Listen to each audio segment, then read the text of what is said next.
My buddy Steve was a genius at making money without doing anything. At one point, he was enrolled in 12 different clinical trials at the same time. Some of these were for drugs that would have had bad interactions, but it didn't matter to Steve because he never actually took the drugs. He did it like they do in the movies and just slipped them under his tongue and then spat them into his hand when the doc was turned away. Other trials were for new therapeutic approaches and things like that, but those were no problem for Steve either. At most, he had to lie on somebody's couch for an hour each week, then collect his check on the way out. But eventually they caught on, and Steve was put on some kind of list. There was a nationwide ban on Steve so that he couldn't participate in any more trials sponsored by universities or private drug companies, which essentially precluded him from that easy money. But Steve found a workaround. Not all experiments are above board and sanctioned by the FDA or whatever. There is, in fact, a hidden world of people testing things out in their garages, streamlining the whole process without having to worry about pesky and expensive regulations. One of Steve's friends gave him a link to a forum on the dark web, and after that, he was in the pipeline. The thing about these experiments is that if it were for, say, a new drug, they didn't trust you to just swallow the pill. You had to open your mouth and lift your tongue.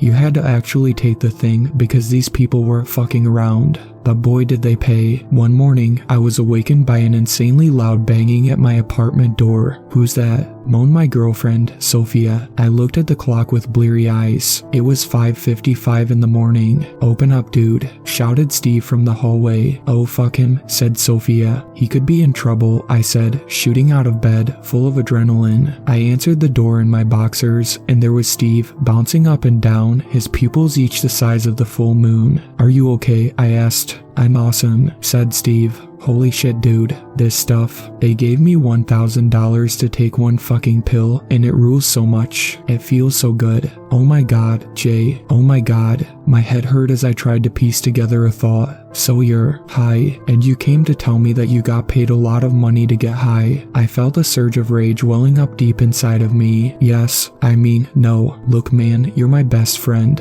I love you. I love you so much. I want to. No, listen, I came here because look, there's money, a lot of money, for me and for you. $20,000 for a video game. To play a video game or something, dude. 20 grand. To play a video game for a few hours. Look, I'm just telling you this because I love you. You don't need to take drugs or anything. Just do some virtual reality stuff for a few hours and boom, 20 grand in your pocket, like that." The flood of rage died down as I tried to make sense of what Steve was saying. I couldn't. "What are you saying?" I asked. "Why are you here before the crack of dawn? Sophia's pissed and so am I, really." No, said Steve, with a horrified look on his face. "No, I want you to be happy, Sophia too. Look, you still have that Tor browser I set you up with and all that."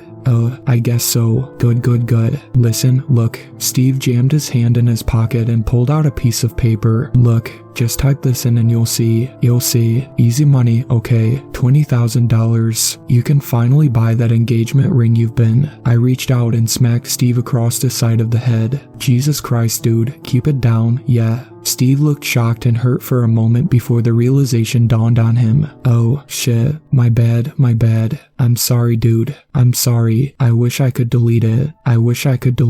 Listen, are you going to check this out or what?" He held out the crumpled piece of paper to me. I took it and shrugged. "I'll check it out, Steve, but that's it for now. Why don't you head home and sleep this one off?" "Yes," said Steve, nodding his head like crazy. "Yes, check it out. I'll sleep it off." I started to close the door, but he stuck his foot in just before it closed.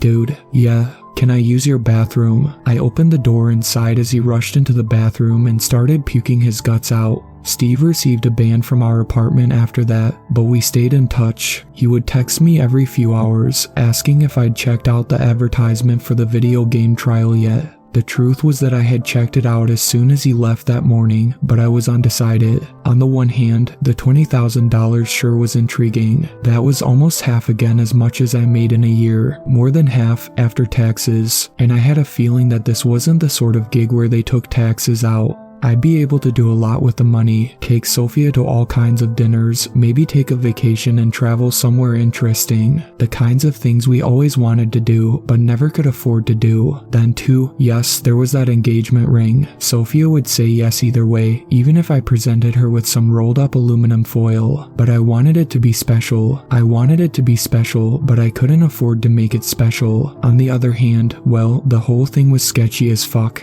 Who pays some Joe off the street $20,000 to test out a video game? And why go through such shady channels to set the thing up? I knew from the start that nothing good could come from it. I knew that, but I did it anyway. Alright, I wrote in a text to Steve. I'm in for the video game thing. My man, we're gonna be swimming in fucking caviar, my dude. Steve and I drove to the address together. It was, strangely, a respectable looking office building. We went up to the entrance and looked at the map of the building. There was a lawyer in there, a counselor, an accountant, and so forth. Shit, said Steve. Which fucking office is it? On cue, his phone buzzed. Oh, he said, the basement. The basement. I asked, not for real, the basement. I don't know about this, man. Come on, dude. $20,000. And in such a nice building too. I'm used to going to crazy people's garages and swallowing God knows what. This is going to be cake. I nodded, but as we walked to the elevator, my sense of unease grew larger and larger until it was screaming at me, turn around. Whatever this is, it's bad. It's just a video game, I muttered. What's that? Asked Steve. I snapped out of it. I said, let's go play this dumb video game and get paid. That's the attitude, said Steve, grinning as the elevator door slid closed behind me. We rode down to the basement as I tried to calm myself down. It's a video game. In the basement of a respectable office. Probably they could only afford to rent the basement. I shut myself up before I could ask. They could only afford to rent the basement, but they're paying you $20,000 each. When we reached the bottom, the doors slid open and the first thing that I saw was a man and a woman sitting at a plastic work table in the middle of a large room. Other than that, it looked like a standard basement with equipment like boilers and hot water heaters and exposed wiring and concrete floors. Welcome, said the woman. Steven and Jason, is that right? That's us, said Steve, stepping off the elevator. I followed behind and watched as the woman wrote something on her clipboard. That's fantastic, said the man. Right on time. Well, a few minutes late, but that's okay. He laughed. It happens, said the woman, smiling. People have things to do, and we respect that here. That's why we're going to get right down to business. Or, nearly so. First, we need you to sign the contract. The woman held out 2 clipboards and we each took one. Before I looked at it, I took a moment to note that my unease had not subsided, despite the surface friendliness of the man and the woman. Somehow, that made it more bizarre, that they were just sitting there, so poised amongst the plumbing pipes running overhead, ready to offer us a lot of money to play a video game. Where do we play the game? I asked, looking around. I didn't see a TV or anything. Up here, said the man, tapping his head. I started, but Steve gave me a nudge. They'll tell us what to do, he said. Just sign the contract, dude. He scrawled some information into a few boxes and dashed off a signature while I read more closely. The participant agrees not to seek compensation beyond the predetermined amount. In this case, the predetermined amount is $20,000 for participating in one trial game of Total Control. The makers of TC and the administrators of the trial hereby relieve themselves of all liability for any injuries sustained during gameplay with the express agreement of the participant. Injuries? I asked. What kind of game is this? The woman smiled. Unfortunately, we're not allowed to tell you anything about the game until you sign the contract. After that, you'll know all about it. In the event that the participant is unable to collect the predetermined amount at the end of the game, the makers of TC will transfer the funds to a person of the participant's choosing. The following box is for the participant to note the name and address of the next of kin. So you're saying that if we die, you'll give the money to somebody that we choose? I asked. Is that right? That's right, said the man. If we die while playing your game, I stressed. I turned to Steve. This is nuts. Steve shrugged. It's a lot of money, dude. Take it or leave it. I'm taking it. I tried to convince myself to leave it, but then I thought about going to Europe with Sophia. I wrote her name in the next of kin box and then signed the form. I handed the clipboard back to the woman who scanned it over. Fantastic, she said. Now will you tell us what this game is? I asked. "We'll do better than that," said the man. He reached down into a cardboard box on the ground and pulled out what looked to be 2 headsets. "We'll show you the game. Please, gentlemen, put these devices on your heads and prepare for an experience unlike any other. Or so we hope," he added, laughing. Steve didn't hesitate to put the thing on his head. It looked like the front half of a helmet, with an elastic band securing it in place and a pair of glasses attached to the helmet. "I don't see anything," said Steve. "It's a 2-player game," said the man, nodding to me. I took a deep breath. "It's just a fucking game." I put the headset on and looked through the glasses. Everything looked the same, except it had a slight yellow tint.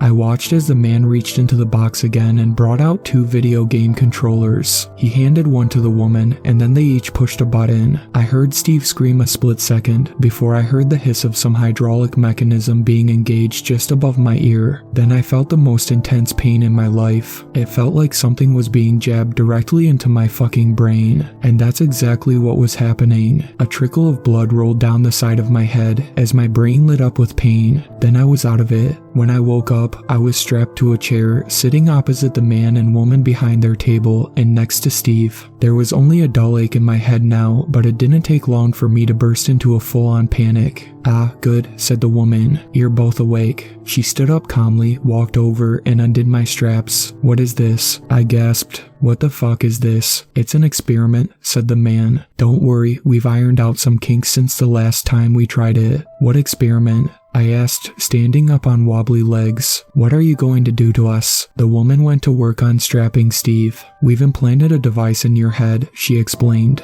"It allows us to control your physical movements. Or so we hope." Steve rubbed his head. "What the fuck? You're going to pay us, right?" "Of course," said the man. He reached into his cardboard box and pulled out 2 thick envelopes. "I hope cash is okay." He tossed them across the table to our feet. Steve bent down and tore his open. I saw the cash inside. "Okay," he said. "That's worth it for a little headache, I guess." "All right. So you've implanted these devices in our brains. Okay, so can we leave now?" "You can try," said the man. "But you won't be able to if we don't want you to," said the woman. "And we don't want you to," said the man. "Not until you fight to the death," said the woman. I jumped to my feet and tried to slow down my breathing. "Come on, man," I said to Steve. "That's enough of this." I bent down to pick up my envelope and then started walking towards the elevator. "Thanks for the money, guys," said Steve. Then he followed behind me and pushed the button. The light came on and we waited for the elevator to come. Then I reached my fist back and swung it as hard as I could at Steve's jaw. It connected with a loud crack and I saw a spray of blood leave his mouth. "What the fuck?" groaned Steve, rubbing his jaw. I felt dizzy. What the fuck indeed? Why had I just socked my best friend in the face for no reason?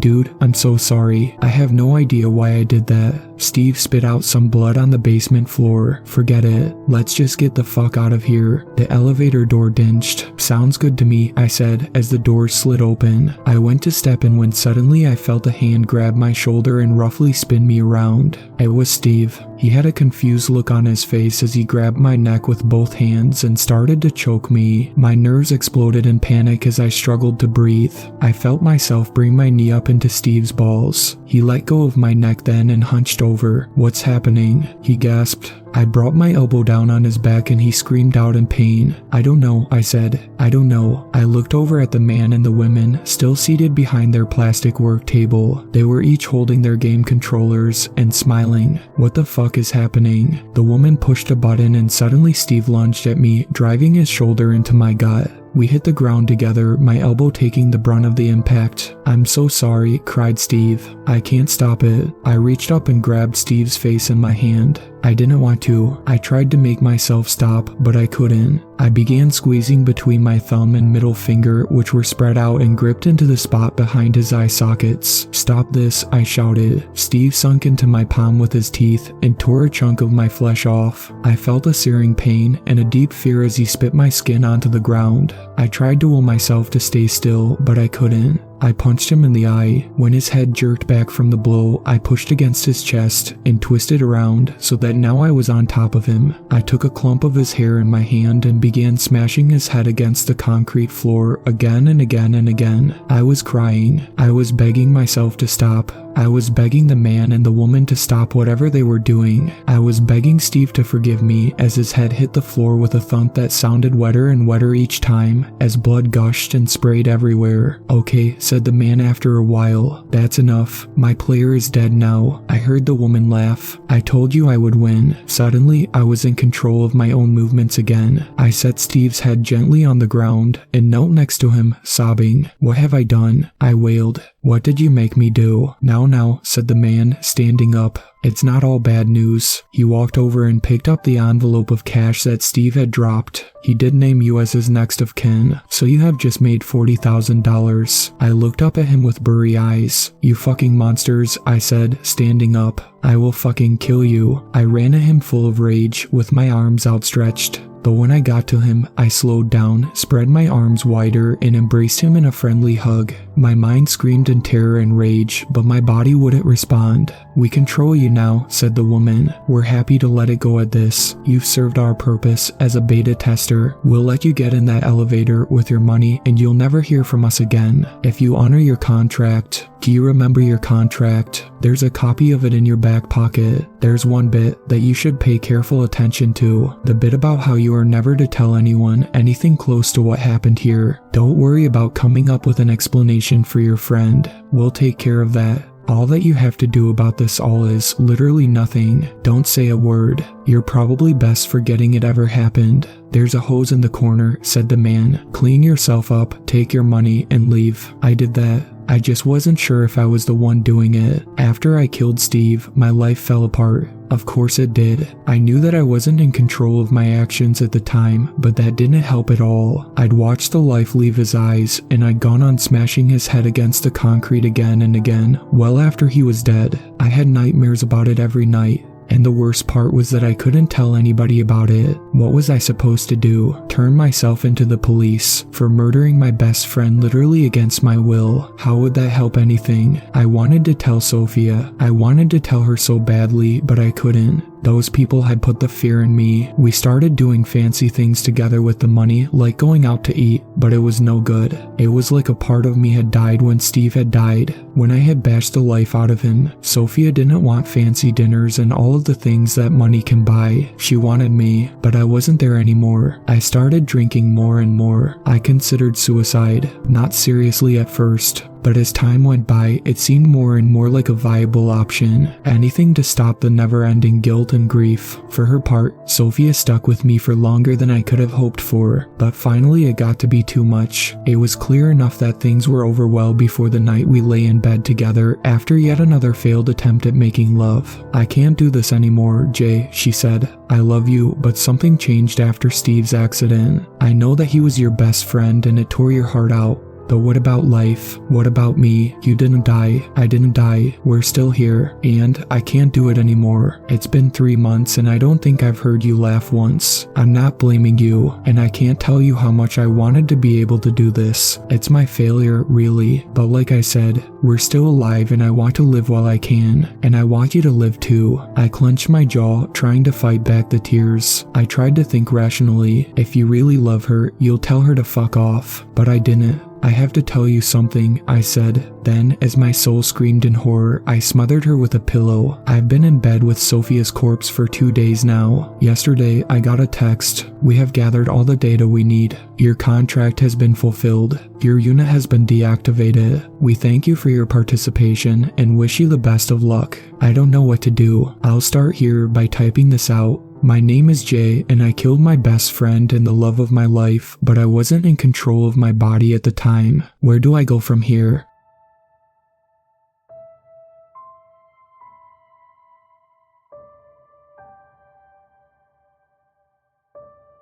Thank you to my superfans, Sweet Black Swan, Tacy, and Brooklyn. I really appreciate you guys supporting my channel, and I look forward to making more content for everyone.